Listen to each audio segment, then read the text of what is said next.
हर विश्वासी की धन्य आशा है कि मसीह यीशु आएगा और उसे अपने साथ ले जाएगा।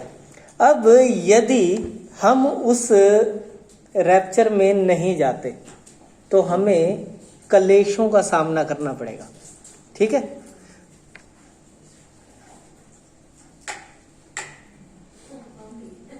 अब ठीक है ना, अब मैं दिखता रहूंगा आपको। तो रैप्चर जब होगा तो करोड़ों लोग एकदम से उठा लिए जाएंगे जो जीवित होंगे। उनमें से जो टोटल होंगे उस आबादी का कुछ भाग जो मसीह यीशु पर विश्वास करता होगा वो उठा लिए जाएंगे और वो बादलों पर यीशु से, जो मर चुके वो अपनी कब्रें खोलकर बाहर निकल आएंगे और सीधा यीशु से बादलों पर मिलेंगे। नज़ारा सोच के देखिए कि एकदम से परिवार गायब है। किसी का भाई, किसी का बाप, किसी का बेटा, किसी का ताऊ, किसी का चाचा, किसी की माँ, किसी की बहन गायब हो गए। किसी की पत्नी भी गायब हो जाएगी। पत्नी का तो खैर लोग क्या पता कहें धन्य हो प्रभु, लेकिन फिर भी ये रहेगा। मतलब कि लोग क्या है, एकदम से इस पूरी पृथ्वी पर हड़कंप मच जाएगा। और आफत तो तब आ जाएगी जब किसी की गर्लफ्रेंड गायब होगी। सोच के देखो, मतलब कि जिसके साथ जिन्हें मरने की कसमें खा रहे थे 5 मिनट पहले, 5 मिनट बाद फोन कर रहे हैं, नोट रीचेबल आ रहा है, वो पहुंच से बाहर चली गई भाई अब तेरे। और ऐसे ही उसके लिए आफत हो जाएगी जिसका बॉयफ्रेंड गायब हो जाएगा।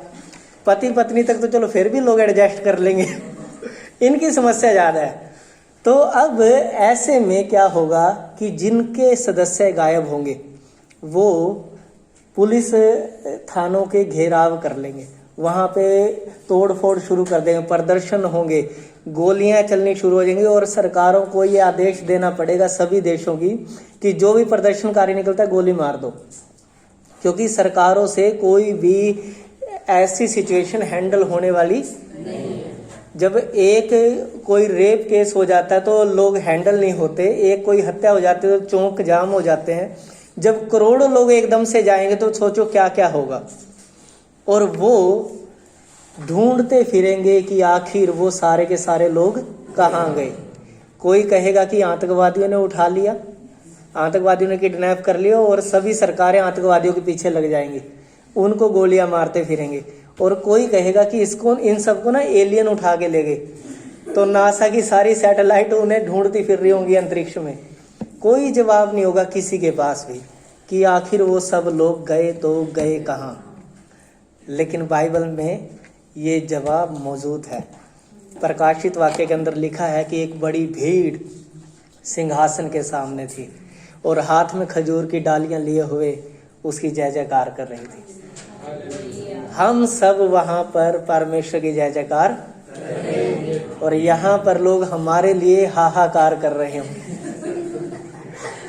हालेलुया। तो बड़ा मजेदार सिस्टम होने वाला है। अब एक चीज को समझे, बाइबल में यीशु मसीह ने क्यों ये दृष्टांत दिया कि 10 कुंवारियां शादी के लिए तैयार हुई, 5 बुद्धिमान थी और 5 मूर्ख थी।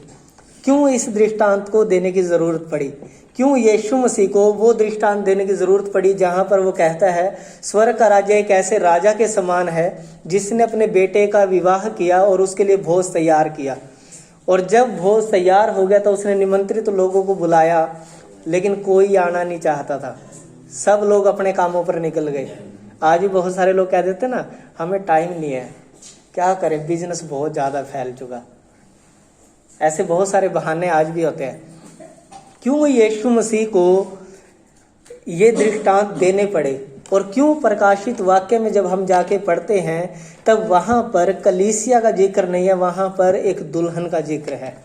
क्यों वहां पर मसीह को दुल्हा कहा गया और क्यों कलीसिया को दुल्हन कहा गया? क्यों पौलुस कहता है कि मैंने तुम्हारी बात उससे लगाई है कि तुम्हें एक पवित्र कुंवारी के समान उसे सौंप दूं? क्यों पौलुस भी कलीसिया को एक दुल्हन के रूप में चित्रित करता है? क्यों प्रेमी प्रेमिका नहीं कहा गया, GF-BF नहीं कहा गया? क्यों पति पत्नी नहीं कहा गया? क्यों दुल्हा दुल्हन ही कहा गया है? ये परमेश्वर का सीक्रेट प्लान है। ठीक है, अब एक चीज को समझिए, ये बाइबल कहाँ लिखी गई, कोई जानता है? चलो ये भी सवाल के लिए कैंडी दूंगा, बताइए। अलग अलग जगहों पर लिखी गई थी, लेकिन मीन्स कोई जेल में लिखी गई थी। स्थान जगह, यानी कि देश।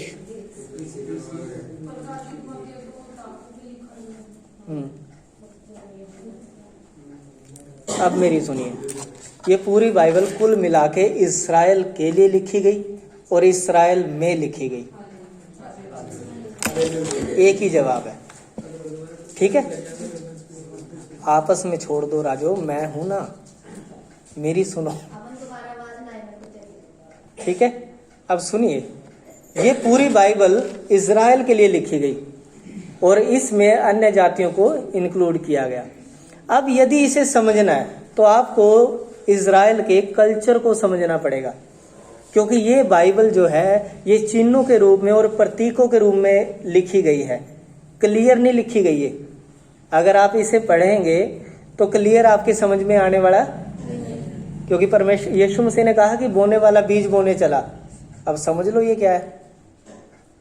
अगर क्लियर इसी रीति से समझोगे तो आपकी समझ से बाहर चला जाएगी। यीशु मसीह बीज क्यों बोएगा, वो तो बड़ा ही था, समझ से बाहर हो जाएगी। लेकिन अगर आप कल्चर को समझ जाएंगे और फिर आगे जो वो समझाना चाह रहा है उस बात को समझेंगे तो ये आपके लिए शीशे की तरह साफ हो जाएगा या फिर पानी की तरह साफ हो जाएगी। आप इसे देख पाएंगे, पढ़ पाएंगे, समझ पाएंगे। ठीक है, तो आज ये जो शादी का मैटर है, हम इसको यहूदी कल्चर के अनुसार देखेंगे कि आखिर ये यहूदी शादी में ऐसी क्या बात छिपी हुई है जो यीशु हमें समझाना चाह रहे हैं। ठीक है, तैयार हैं? पक्का? एक तो रिप्लाई इतना बढ़िया आता ना आप लोगों का, दिल बाग बाग हो जाता है मेरा। चलिए शुरू करते हैं। तो आज हम बात करेंगे दुल्हन की। ठीक है, तो यहूदी शादी के अंदर 2 चरण होते हैं या फिर 2 भागों में इसे बांटा गया है। ठीक है, पहले भाग को कहते हैं केदुशीन। केदुशीन, जब इसे हम सर्च करेंगे गूगल बाबा पे या गुलगुली आंटी पे तो वो हमें बताएगी कि ये केदुशीन जो है ये सगाई को कहते हैं। इसमें सगाई की सारी विधियां पूरी की जाती हैं। ठीक है, और दूसरे भाग को कहते हैं हुपा। हुपा हल वाला है, बड़े ऊ की मात्रा और पागल वाला पै के पीछे आ का डंडा, हुपा। अब ये क्या था? रिलैक्स हो जाइए। और हुपा का अर्थ होता है मंडप। इसके अंदर विवाह की बाकी रस्में पूरी की जाती हैं। तो ये 2 चरण होते हैं यहूदी शादी में। सगाई, सगाई की सारी रस्में केदुशीन के अंदर आती हैं। तो अब केदुशीन और हुपा हमारे पास ये 2 चरण हैं। अब पहले में तकरीबन 6 चरण होते हैं। सगाई की 6 रस्में होती हैं और विवाह में 8 रस्में होती हैं। ठीक है, टोटल होती हैं 14। और आज हम 3 को देखेंगे, क्योंकि ज्यादा नहीं देखेंगे, बहुत लंबा हो जाएगा। तो चलिए शुरू करते हैं। पहला जो चरण है वो है, एक लड़का, जब यहूदी लड़का जवान होता है और उसे जब ये लगता है कि अब मुझे शादी कर लेनी चाहिए, तो वो अपने घर से बाहर निकलता है। अभी समझते रहना, सबके लिए है ये। तो वो अपने घर से बाहर निकलता है, अपने पिता के घर से बाहर निकलता है और वो अपने उस नगर में जहां पर भी वो जाना चाहे या वो उस गांव में जिस जगह वो जाना चाहे वहां वो जाता है और आती जाती लड़कियों को देखता रहता है कि मैं किससे शादी करूं। और इसका मतलब ये नहीं कि तुम सब बाहर जाके खड़े हो जाओगे कि हम भी लड़कियां देखेंगे। ठीक है, तुम में से किसी को नहीं देखनी। ये यहूदी लोगों का रिवाज है। तो यहूदी कल्चर के अंदर ऐसा होता था कि एक जवान लड़का जब अपने घर से बाहर निकलता था, वो लड़की को देखता था, जिस लड़की को वो पसंद करता था उस लड़की को जाके वो डायरेक्ट पूछता था, क्या तुम मुझसे शादी करोगी या तुम मुझसे शादी करना चाहोगी। अब यहां पर दो बातें हैं। पहली बात, इज़राइल के अंदर आज भी लड़के को लड़की चुनने का अधिकार है, लड़की को लड़का चुनने का अधिकार नहीं है। आज भी है ये। कारण औरत जो है आदमी में से बनाई गई, ठीक है, और बाइबल के अनुसार पुरुष जो है स्त्री के सिर के समान है। तो पुरुष को यह अधिकार था कि वो अपने लिए लड़की चुन सकता था, लड़की को यह अधिकार नहीं था। लेकिन लड़की के पास एक अधिकार था कि वो या तो हाँ कर सकती है या ना कर सकती है। चुनने का अधिकार उसका है। यीशु मसीह ने कहा ना, कहता है यदि कोई मुझे लोगों के सामने मान लेगा तो मैं भी अपने पिता के सामने उसे। और ये कैसे होता था कि जैसे ही वो लड़की ये कहती ठीक है कि मैं तुझसे शादी करने के लिए तैयार हूं, ठीक है, वैसे ही वो लड़का भाग कर जाता था, अपने पिता को कहता था कि फलाने गोत्र की फलाना बंदे की लड़की है और वो मेरे से शादी करने के लिए तैयार है और मैं उससे शादी करना चाहता हूं और मेरी शादी की आप बात करो। ये तरीका होता था वहां पर। लड़का लड़की आपस में डिसाइड करते थे और लड़का अपने पिता को जाकर बताता था कि आप मेरी शादी करा दो। अब कभी भी लड़की जाकर अपने पिता को नहीं कहती थी, इस चीज का भी ध्यान रखिएगा। लड़की जाके ये नहीं कहती थी, पापा पापा एक आंश ने ना नया काम शुरू कर दिया, मेरे को इससे शादी करा दो। या फिर अतुल की ना दाढ़ी बहुत अच्छी लगती है, मेरी उससे शादी करा दो। कभी भी लड़की के पास ऑप्शन नहीं था और ना ही वो कहती थी। हमेशा लड़का जब लड़की हाँ कर देती थी तो वो जाता था और भागकर अपने पिता को। और एक चीज, वो ना हमारे पिताओं की तरह पिता नहीं होते थे जो बीच में डंडा लेके खड़े हो जाते, मैं कराऊं तेरी शादी। ये वाला सिस्टम नहीं होता था। वो एक उदार दिल से हाँ कर देते थे अपने बेटे की हाँ में। कारण क्या था, यहूदी लोगों को ये विश्वास है कि हमारे बेटे के अंदर इतनी समझ है कि उसे किस लड़की से शादी करनी चाहिए और उसके लिए कौन सी लड़की सही है। जैसे ही वो ये कहता था कि मुझे ये लड़की पसंद है, उसका पिता तुरंत हाँ कर देता था। कभी भी बीच में रुकावट नहीं बनता था कोई। और आज भी काफी हद तक वही पारंपरिक रस्में चली आ रही हैं यहूदी कल्चर के अंदर, ठीक है। अब सवाल आता है कि मसीह का इसमें क्या रोल है। अभी ये तो उधर का हो गया ना, यहाँ पर क्या रोल है, हम क्यों पागल हुए जा रहे हैं इसमें। पता लगा हमारे ही बच्चे बिगड़ गए इन शादी की रस्मों को सुन के। तो हमारा क्या रोल है वो सुन लीजिए। आइए हम एक वचन निकालेंगे।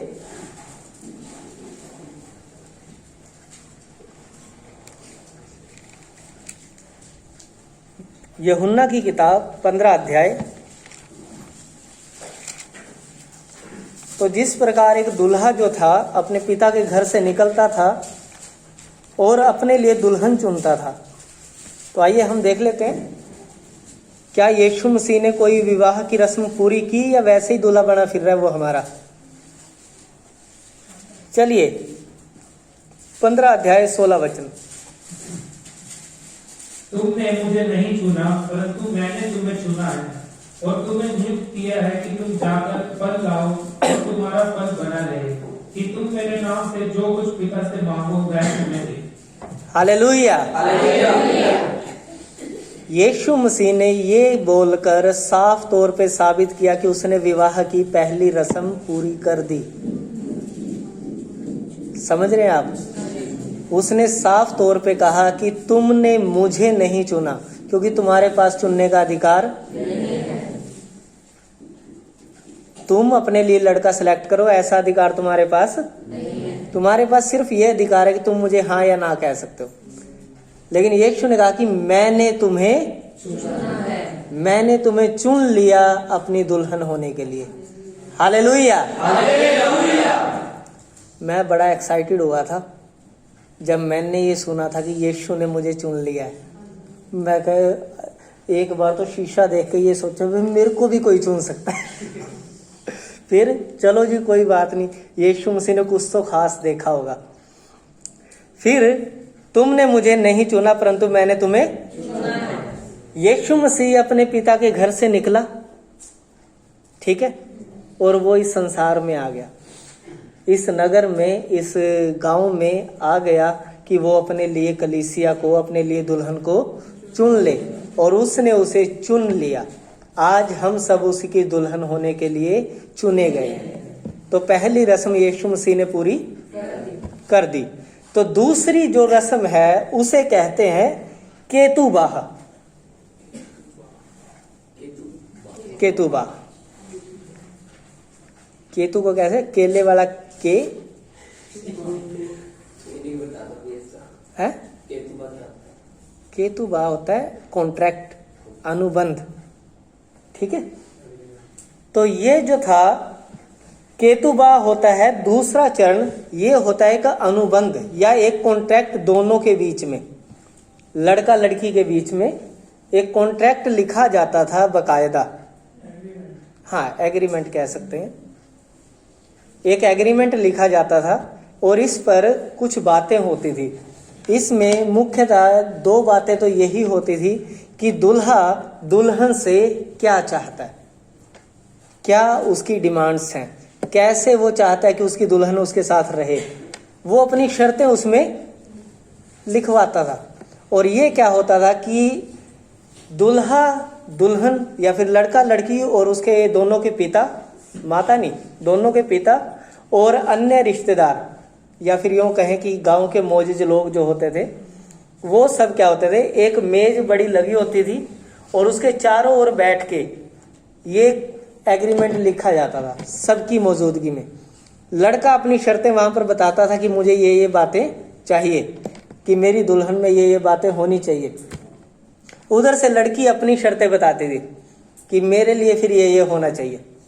अब सोच के देखो कि आज के टाइम पे अगर हमारे बीच में ऐसा हो, हाँ जी, शादी नहीं होती।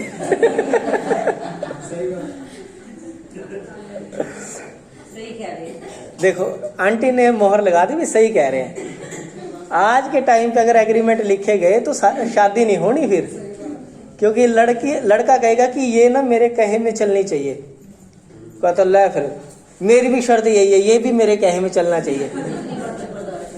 अब ये दोनों आपस में जब भी कोई बात पे सहमत होंगे ना, कहते देख एग्रीमेंट है, तुझे मेरे कहे में चलना है। वो कहता भगवान ये भी तो एग्रीमेंट है कि तुझे मेरे कहे में चलना है। कहता फिर यहाँ तो बात बनती नहीं, तू अपने घर जा, मैं अपने घर चलती हूँ। शादियां नहीं हो सकती। लेकिन यहूदी शादियों के अंदर रब्बियों के द्वारा ये रूल बनाए गए थे, और रब्बियों ने ना इन रूल्स के अंदर इतना रोमांस भर दिया था कि कभी भी वहां पर तलाक नहीं होते थे। जो लोग ये शादियां करते थे इस रीति से, इन रस्मों रिवाजों से, वो लोग ना इतने एक दूसरे के लिए एक्साइटेड होते थे कि कभी वहां पर तलाक नहीं सुना गया। हालांकि यीशु मसीह के समय पर आकर कुछ अलग रब्बियों ने इसके अंदर इतनी गड़बड़ी फैला दी कि लोग अपने ढीठता के कारण तलाक देने लग गए थे, जिसका यीशु मसीह ने कड़ा विरोध किया था कि तलाक परमेश्वर की ओर से नहीं है। तो यहाँ पर क्या हुआ कि जो ये दूसरा है, यहाँ पर एक मेज है और उसके चारों ओर सभी लोग बैठे हैं, और इस जो ये शर्तें लिखी जाती थी, इन शर्तों का क्या होता था कि जब भी कोई इनमें से कोई शर्त तोड़ेगा, ठीक है, धन्यवाद जी, आप सबको पीछे तक आवाज आ रही है ना, ठीक है। जब भी कोई इनमें से कोई भी शर्त तोड़ेगा शादी होने तक, क्योंकि ये एग्रीमेंट शादी तक का है ना, तो शादी तक अगर कोई इन रस्मों से या शर्तों में से किसी को भी तोड़ेगा तो वो दोषी ठहरेगा, और उसके लिए फिर सजा ज्यादातर तो मौत ही होती थी। मतलब कि कोई सुनवाई नहीं है फिर। तो बड़ा कठोर नियम होते थे उनके, तो कोई भी इन शर्तों को तोड़ता नहीं था। और यीशु मसीह ने क्या कहा, जरा देख ले हम। यूहन्ना 14 अध्याय और 15 वचन।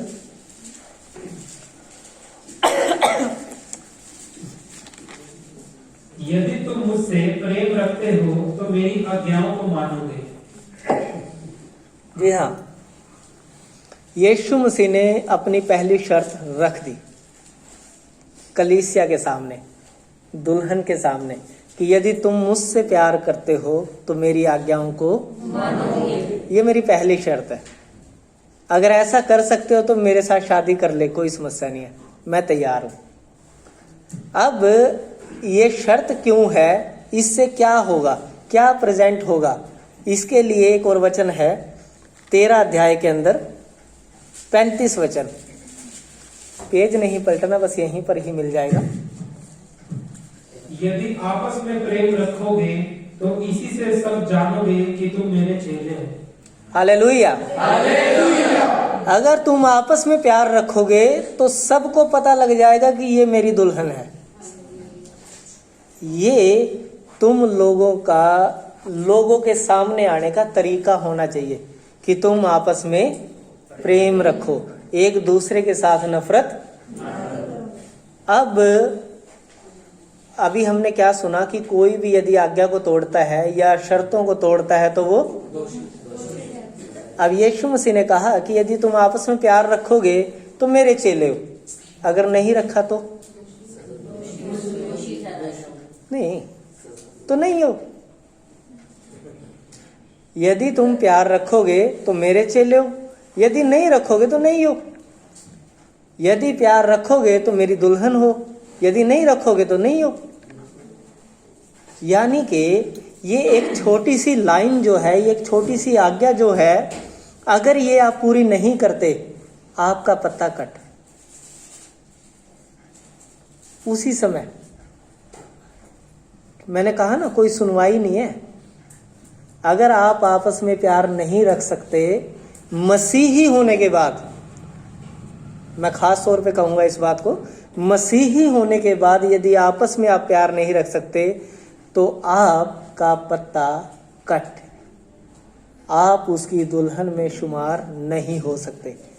क्योंकि इफिसियों की किताब में या फिर पौलुस जो है वो ये कहता है कि वो एक ऐसी कलीसिया को अपने सम्मुख खड़ी करना चाहता है जो तेजोमय हो, जिसमें कोई झुरी ना हो, जिसमें कोई कलंक ना हो। तो सोचो फिर, जो उसकी आज्ञा तोड़े उसे कौन लेके जाएगा?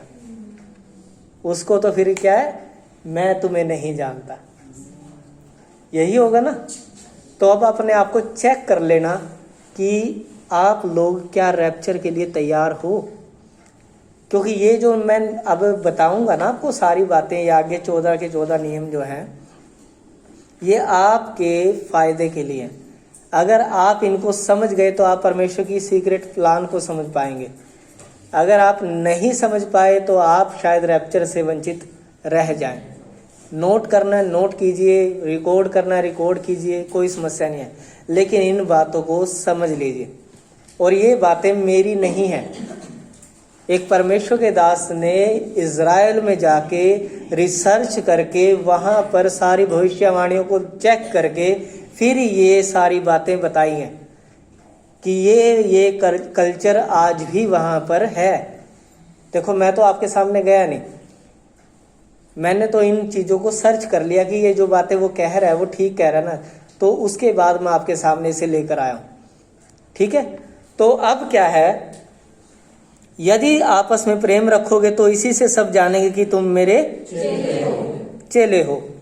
अब इसके अंदर केतुबा में जो सबसे महत्वपूर्ण एक बात होती थी वो होती थी कीमत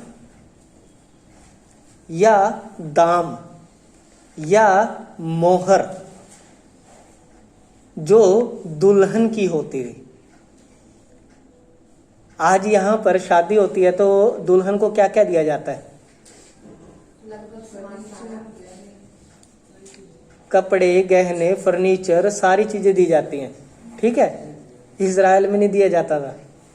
इजराइल में पता क्या होता था, लड़का और लड़की वो सारे के सारे उसी मेज पे चारों ओर हैं, और वहां पर बैठ के लड़की का बाप उसको कहता है, बोल फिर तू अगर इससे शादी करना चाहता तो कीमत बोल कितनी देगा।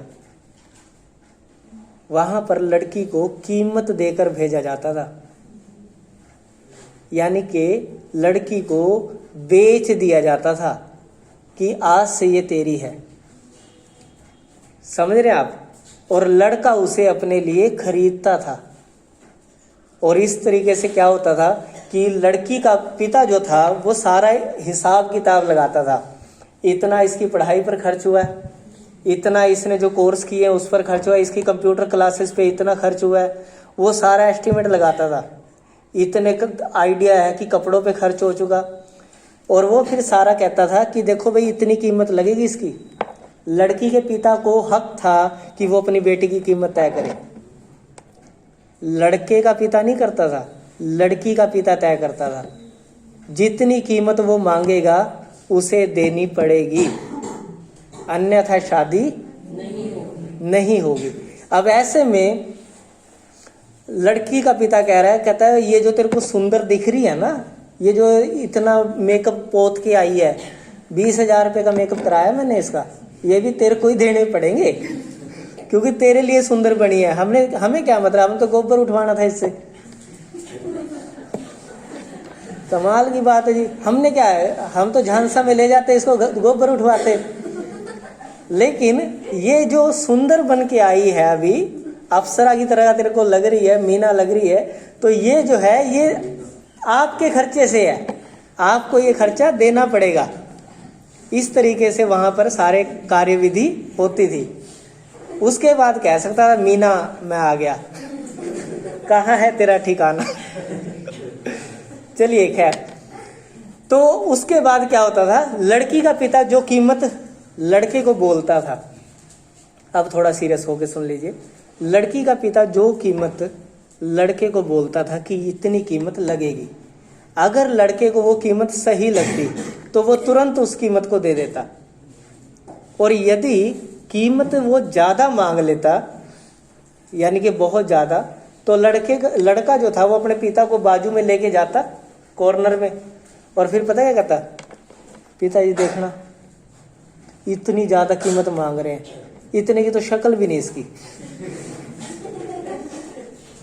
मतलब कि अभी तो इतना मेकअप पोत के आ रहे हैं, अब पता नहीं अंदर से क्या निकलेगा।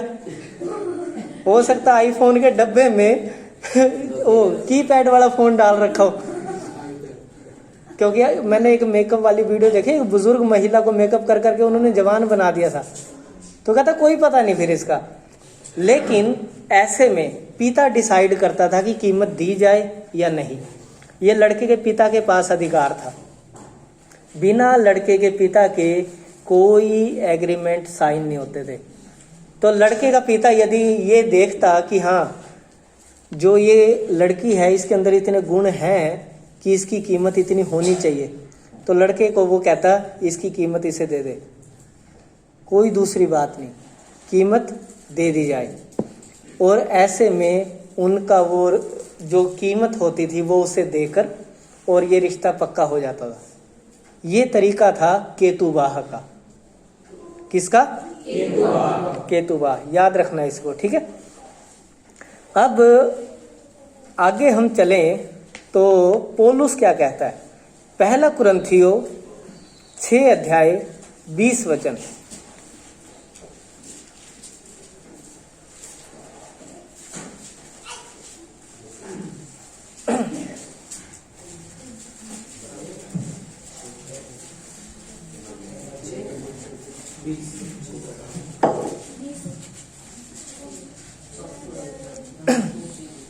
क्योंकि दाम देकर मोल लिए गए हो, इसलिए अपनी देह के द्वारा परमेश्वर की महिमा करो। बस,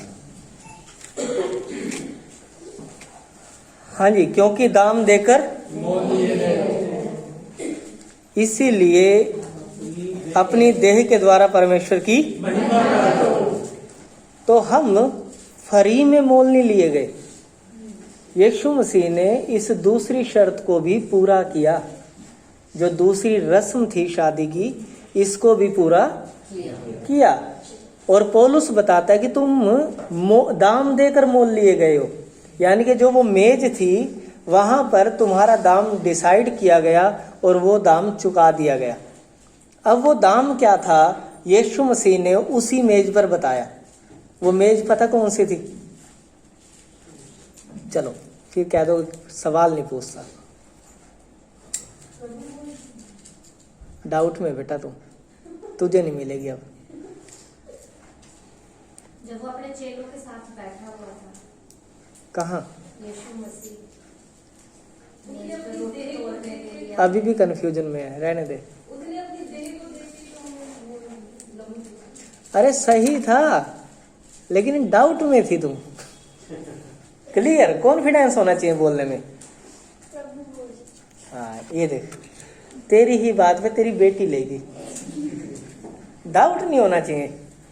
गलत है, मैं कोई इंसान तुमसे तुम्हारी जीती हुई कैंडी वापस ले लूंगा, एक बार देने के बाद कोई वापसी नहीं है। चलो, प्रभु भोज के समय में जब फसह का पर्व यीशु मसीह अपने चेलों के साथ मना रहा था, जो वो चेले थे वो कलीसिया को प्रेजेंट कर रहे थे, ठीक है। और वहां पर उस मेज के चारों ओर वो लोग बैठे थे। वहां पर यीशु मसीह ने बताया कि मैं दाम क्या दूंगा, और हम देखेंगे इसे लूका की किताब में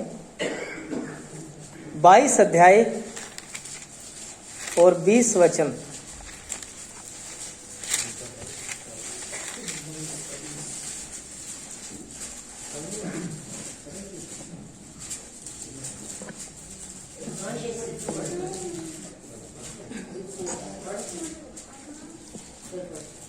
इसी रीति से उसने भोजन के बाद कटोरा भी यह कहते हुए दिया, यह कटोरा मेरे उस लहू में जो तुम्हारे लिए बहाया जाता है नहीं वाचा है। जी हाँ, यीशु मसीह ने उस मेज पर बैठकर ये बताया कि मैं तुम्हारे लिए कौन सी कीमत अदा करूंगा, कौन सा दाम तुम्हारा ठहराया गया है जो मुझे चुकाना है। तो यीशु मसीह ने कहा, इस रीति से उसने भोजन के बाद कटोरा भी यह कहते हुए दिया, यह कटोरा मेरे उस लहू में जो तुम्हारे लिए बहाया जाता है नई वाचा है। हालेलुया। पौलुस कहता तुम दाम देकर मोल लिए गए हो, यीशु कहता मैंने तुम्हारे लिए अपना लहू बहाकर तुम्हें खरीद लिया है, और अब तुम अपने नहीं हो, तुम्हारे ऊपर किसी और की मोहर लग चुकी है। तो ये था केतुबाह की या फिर सगाई की दूसरी रस्म, ठीक है। यहां तक समझ आ गया? यहीं पर समाप्त करें, तीसरा भी देख लें, ये ठीक रहेगा। थोड़ा थोड़ा में चलते जाएंगे हम, है ना। लड़की का पिता जो कीमत सेट करता है उसका क्या मतलब? लड़की का पिता ना यहाँ पर शैतान है राजे। क्योंकि वो, या फिर इसको ना शैतान ना लिख बेटा, मजाक कर रहा हूं, रुक जा। लड़की का पिता का जो रोल निभाएगा यहाँ पर वो है व्यवस्था। व्यवस्था जो है वो लड़की के पिता का रोल निभाएगी। और वो कैसे निभाएगी? क्योंकि व्यवस्था कहती है अगर कोई पाप करता है तो उसे नरक जाना पड़ेगा, यदि कोई पाप करता है उसे मरना पड़ेगा, यदि कोई पाप करता है वो परमेश्वर के पास नहीं रह सकता, यदि कोई पाप करता है परमेश्वर की ओर, परमेश्वर उसकी ओर देखे तक भी नहीं गा। तो ये जो व्यवस्था थी, इसने ये दाम ठहराया कि यदि कोई निर्दोष मेमना इस पूरे संसार के लिए अपना पवित्र लहू बहाए तो मैं इसे छोड़ दूंगी, फिर इसे कोई भी ले जाओ, कहीं भी ले जाओ, मुझे कोई समस्या नहीं है। तो यीशु मसीह ने कहा कि ये कीमत मैं तुझे दूंगा। और अगर इसको और अच्छे से देखना है तो फिर इसको रूत और बोझ के टाइम पे देख लेना, उसकी जूतियां तक उतरवा ली। ये वही था जब उस व्यवस्था ने कहा कि मैं इसे छुड़वाना नहीं चाहती, तो कहता फिर अपनी जूतियां उतार। अनुग्रह के द्वारा हमारा उद्धार हुआ, ना कि व्यवस्था के कामों के द्वारा, ठीक है। फिर कभी उसको भी शेयर कर लेंगे, फिलहाल हम इस पे चलते हैं। तीसरा जो हमारा आज का अंतिम रस्म है, तीसरी जो अंतिम रस्म आज की, वो है प्याला। ठीक है। जब केतुबाह की सारी शर्तें लिख दी जाती थी, जो उस एग्रीमेंट की सारी शर्तें उस पर लिख दी जाती थी, कीमत लिख दी जाती थी, तो फिर उस पर साइन किए जाते थे। सारे के सारे वहां पर 7 साइन होते थे। 7 साइन। 7 साइन का मतलब ये हुआ, लड़का लड़की, उन दोनों के पिता और 2 गवाह और 1 रब्बी जो उनकी शादी का सारा करता धरता था। ये 7 साइन उस एग्रीमेंट पर होते थे और फिर उसे स्क्रॉल करके उस पर 7 मोहर लगा के उसे बंद कर दिया जाता था और फिर उसे लड़के के हाथ में थमा दिया जाता था। कहता ले बच्चे, ये तेरा एग्रीमेंट हो गया। और इसको यदि हम देखें तो प्रकाशित वाक्य में ऐसी ही एक 7 मोहरों से बंद पुस्तक है और वहां पर सब हाय हाय करेंगे, कोई इसे मोहरों को तोड़ने और पुस्तक के खोलने लायक है ही नहीं।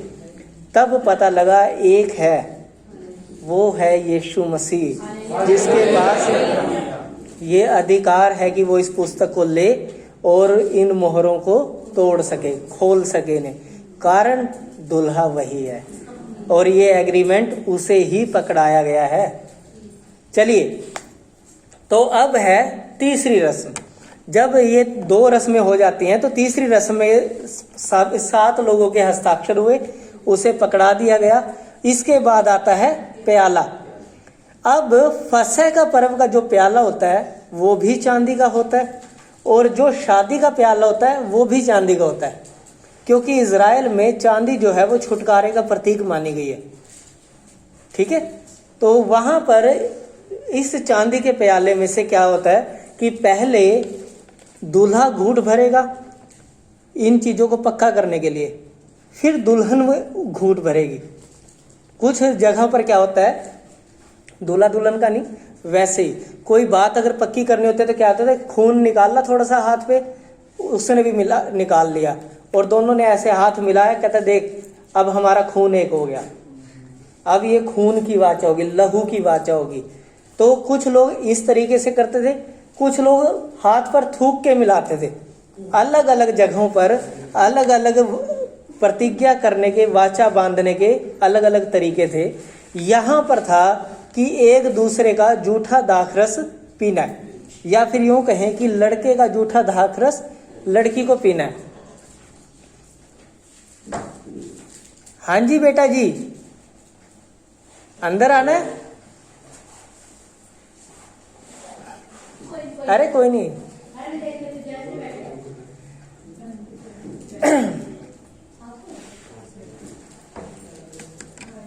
हाँ जी बैठ जाइए जया जी। तो प्याला होता था,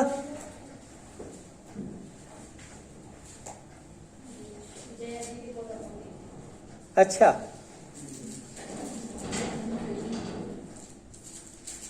पता लगे हमने दरवाजा ही नहीं खोला इनके लिए। चलिए,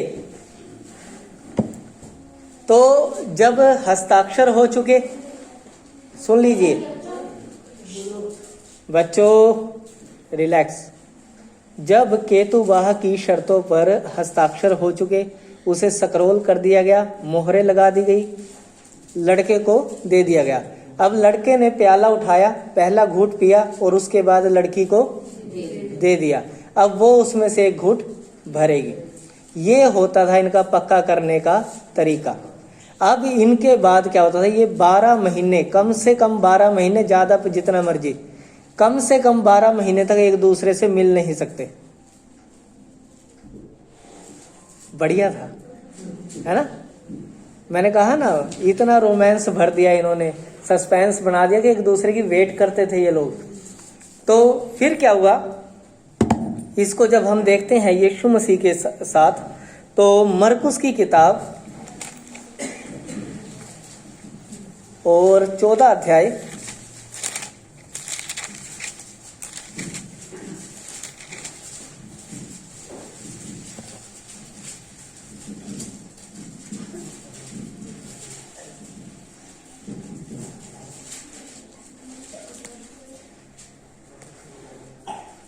23 वचन। फिर उसने कटोरा लेकर धन्यवाद किया और उन्हें दिया और उन सब ने उसमें से पिया। 24। और उसने उनसे कहा, यह वाचा का मेरा वह लहू है जो बहुतों के लिए बहाया जाता है। 25। मैं तुमसे सच कहता हूँ कि दाख का रस उस दिन तक फिर कभी ना पीऊंगा जब तक परमेश्वर के राज्य में ना पीऊं। हालेलुया। यीशु मसीह ने पिया, चेलों को दिया और उसके बाद एक वायदा किया कि मैं तब तक दाखरस नहीं पीऊंगा जब तक परमेश्वर के राज्य में नया ना पीऊं। इसका भी एक रीजन है और ये भी विवाह की एक शर्त है जो आने वाले समय में मैं आपको बताऊंगा।